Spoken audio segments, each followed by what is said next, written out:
How's it going, everyone? Landon with LMR.com. Welcome to my overview and install on this track handling pack from Ford Performance, designed for the 2015 to 2018 EcoBoost and GT Mustangs.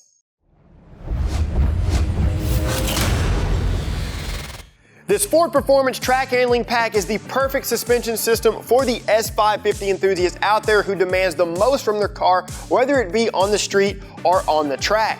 All of the components in this kit are designed to work together as a package and is going to provide an aggressive looking stance with a focus on handling for the ultimate track performing Mustang. This track handling pack includes assembled front struts and rear shocks, so there is no need for clunky spring compressors. The front strut assemblies include a track tune lowering spring that will drop your S550 approximately 1 inch on all four corners, and holding each spring in place is a pair of hydrometer upper strut mounts, which is actually standard equipment on the Performance Pack Mustangs. Now, the front and rear sway bars from Ford Performance are going to be larger in diameter, which will provide the ultimate in stability when cornering. They even include additional mounting holes for the end link to achieve either a moderate or aggressive firmness setting.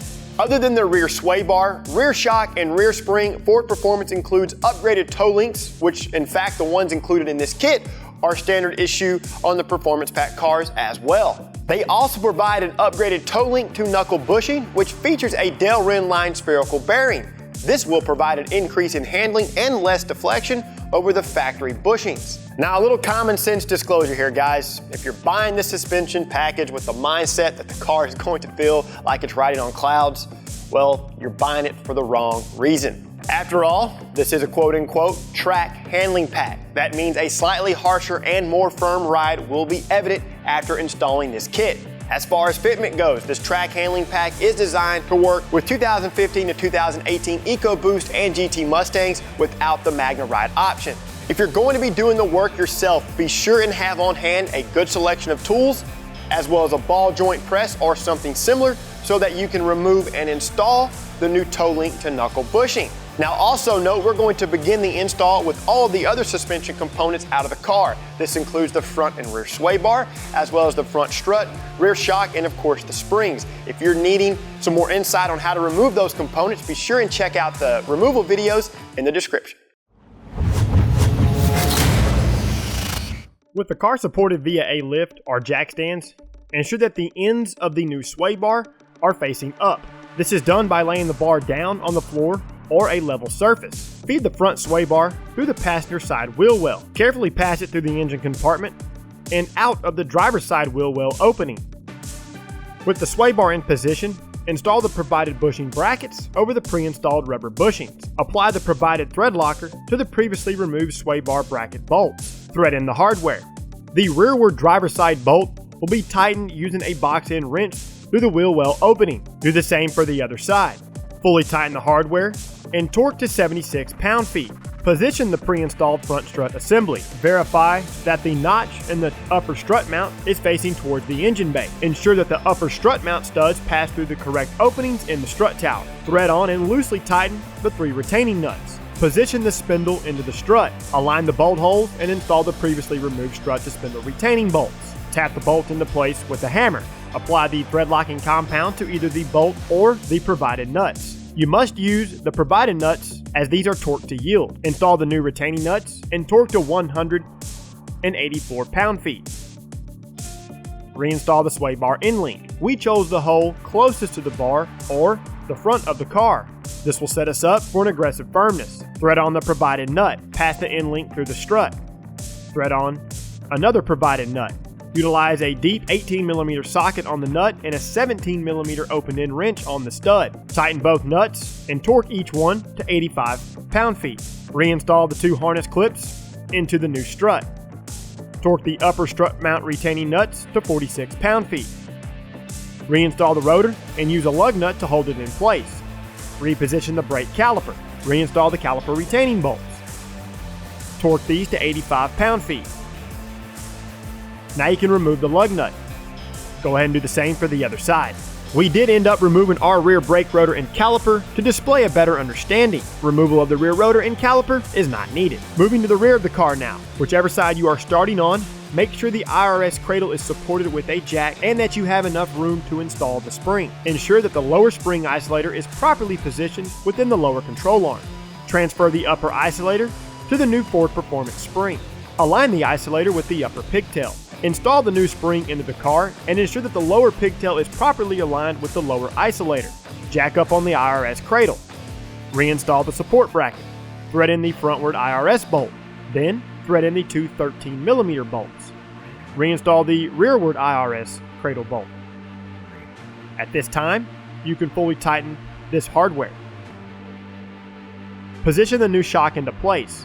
Install the previously removed lower shock hardware. Do not fully tighten. Jack up on the lower control arm while pushing in on the shock. This will allow you to ensure that the upper shock mount properly seats underneath the two studs in the body. Install the previously removed upper bolts. At this time, you can go ahead and fully tighten and torque the rear shock retaining hardware. The lower hardware torques to 35 pound-feet and the upper hardware torques to 66 pound-feet.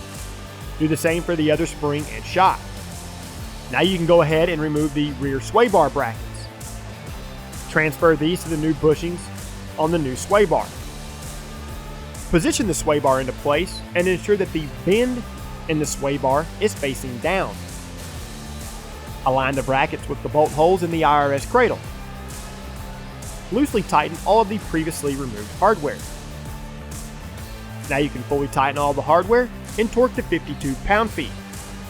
Position the end link into the sway bar. We are choosing the hole closest to the bar and will set the car up with an aggressive firmness. Flip the brake hose bracket so that the bottom tab is facing away from the bar. Slide it over the end link. Install a new nut and torque to 85 pound-feet. Utilize a 6mm Allen key and an 18mm open-end wrench. Of course, do your best to torque this to spec. Reinstall and retighten the 10mm bolt that secures the brake hose to the end link. Do the same for the other side. For non-performance pack cars, index mark the front and rear cam wheel. Remove the hardware by using a 22mm socket on the nut and an 18mm box end wrench on the bolt head. Loosen and remove the 18mm bolt securing the toe link to the spindle. If you own a performance pack car, all you need to do is remove the toe link to knuckle hardware. The toe link is now free to come out. Assemble the bushing or ball joint removal tool. We're using a tool intended for upper axle bushings on a 1979 to 2004 Mustang. The cup will be placed over the rear of the bushing. Position a press plate or disc on the front of the bushing. Add additional washers if you are using this method. Ensure that the press plate stays centered on the bushing. Fully press the bushing out of the knuckle. Apply a thin film of red thread locking compound to the outside of the new bushing. The new bushing will be pressed in from the rear of the knuckle. Assemble the tool and begin to press the bushing into place. Ensure that it stays centered within the knuckle when doing this. Stop whenever the bushing is evenly seated within the knuckle. Remove the tool. Install the provided toe link into the IRS cradle. Reinstall the bolt, the cam wheel, and loosely tighten the nut. Ensure that the welded nut on the toe link is on the rear of the knuckle. Install the previously removed toe link to knuckle bolt and loosely tighten. Realign the index marks on the cam wheel. Loosely tighten the hardware. Preload the suspension. Torque the toe link to IRS cradle hardware to 203 pound-feet. Torque the toe link to knuckle hardware to 129 pound-feet. At this point, you can go ahead and do the same for the other side. Reinstall everything that was removed.